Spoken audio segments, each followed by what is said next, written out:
আসসালামু আলাইকুম। ভালো আছেন সকলে? কাশিয়ানী দর্পণের পক্ষ থেকে সবাইকে জানাই আন্তরিক শুভেচ্ছা ও অভিনন্দন।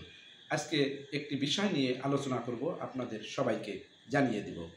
কাশিয়ানীতে যে সেবা দেওয়ার স্বাস্থ্য যে কমপ্লেক্স, সেই কমপ্লেক্সের কি কি অসুবিধা আমাদের জনগণের সম্মুখে হাজির হচ্ছে প্রতিনিয়ত, সেই বিষয়টাই আপনাকে আজকে তুলে ধরব।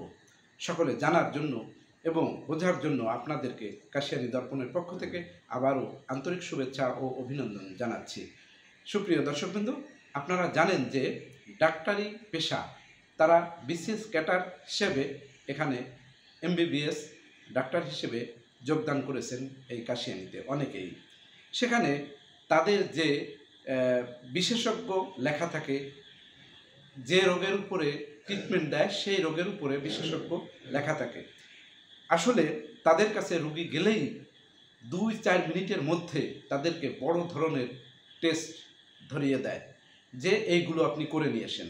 তাহলে আমার সেই বিশেষজ্ঞ লেখে কি লাভ হলো? আর ডাক্তারি যে পরামর্শ দিবে সেই পরামর্শ রেখে তাহলে আমরা এই মেশিনে যে আজকে রিপোর্ট দিচ্ছে এইগুলোর উপরেই নির্ভর করছি, তাহলে আমার যে ডাক্তারি, আমার যে ক্যাডারের যে পদবি, সেটার মান কোথায় গেল? দ্বিতীয়ত, এভাবে সমস্ত রোগীগুলো গেলেই তাকে হাজার হাজার টাকার যে রিপোর্ট ধরিয়ে দেয়, আসলে সেই অসহায় মানুষটির সেই রিপোর্ট দেখানোর মতো এবং সেই রিপোর্ট করার মতো সুযোগ তাদের হচ্ছে না। আপনাদের একটু বলে রাখি, একজন ভ্যান চালকের স্ত্রী যদি কোনো সমস্যা হয়ে থাকে, সেক্ষেত্রে সে যদি এই আপনাদের কাছে ট্রিটমেন্ট নিতে যায়, যাওয়ার সাথে সাথে 2-4-5 মিনিটের ভিতরে আপনার সেই বিশেষজ্ঞ কোনো কার্যকারী হচ্ছে না, এবং সেখানে আপনি বলতেছেন যে আপনি এই টেস্ট করেন এবং আমাদের এই নামও দিয়ে দিচ্ছেন যে এই প্যাথোলজিতে টেস্টটি করবেন। সুপ্রিয় দর্শকবিন্দু, পাশাপাশি আর একটু বলে রাখি যে আপনার এই কাশিয়ানীতে যারা এত বড় ডাক্তার এখানে নিয়োগপ্রাপ্ত হয়েছে, এই ডাক্তারগুলোর কাজ কি? কাজ হচ্ছে জনগণকে সেবা দেওয়া। আসলে আমরা সেই সেবা থেকে বঞ্চিত হচ্ছি। সুপ্রিয় দর্শকবিন্দু, আমরা যে বিষয় নিয়ে বারবার আপনাদেরকে সতর্ক করে থাকি এবং সেই সতর্কতা আমাদের কাজে আসতেছে না। আমরা যে এই কাশিয়ানীতে 100 শয্যা যে স্বাস্থ্য কমপ্লেক্স, যেখানে আমাদের সেবা প্রতিনিয়ত পাওয়ার কথা, সেই সেবা থেকে আমরা বঞ্চিত হচ্ছি। আপনি প্রথম পর্যায়ে যে কথাগুলো বলে আসছি এবং এখন আপনাদের সামনে আবার একটু বলে রাখি যে ডাক্তার সাহেবরা গেলে তাদের যে প্যাথোলজিদের সাথে তাদের একটা কন্ট্যাক্ট থাকে যে আমার কাছে এই রোগীগুলো পাঠালে আমি এইগুলো করব, এর থেকে আপনি একটা বেনিফিট পাবেন।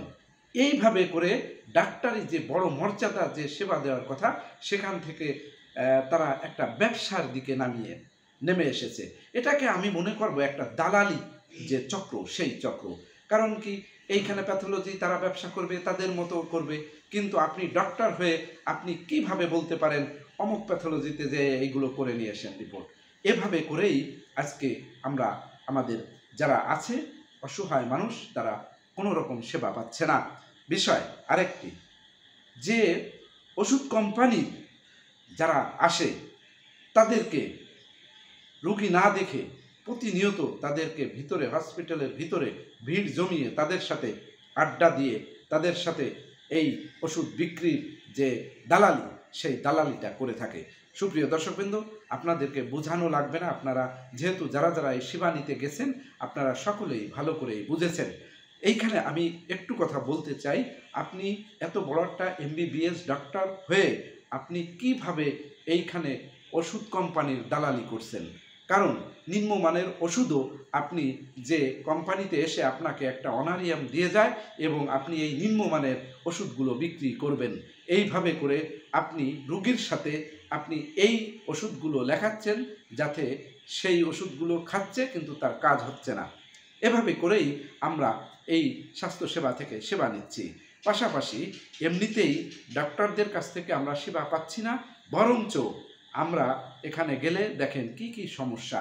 আমাদের যে রোগী সেই রোগীগুলো 4 তলায় ভর্তি করা হয়, অথচ লিফট চলে না এবং বিদ্যুৎ চলে গেলে জেনারেটরের ব্যবস্থা, জেনারেটর আছে কিন্তু সেই জেনারেটর চালানো হয় না।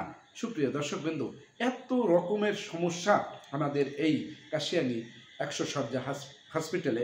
এই বিষয়গুলো নিয়ে আমরা একটু গবেষণা করি। যদি আমরা এইখান থেকে মুক্তি পেতে চাই তাহলে সবাইকে এগিয়ে আসতে হবে।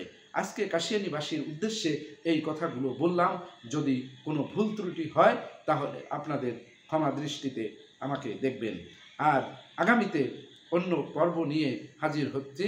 ততক্ষণ ভালো থাকবেন, সুস্থ থাকবেন আর দেখতে থাকবেন কাশিয়ানী দর্পণ।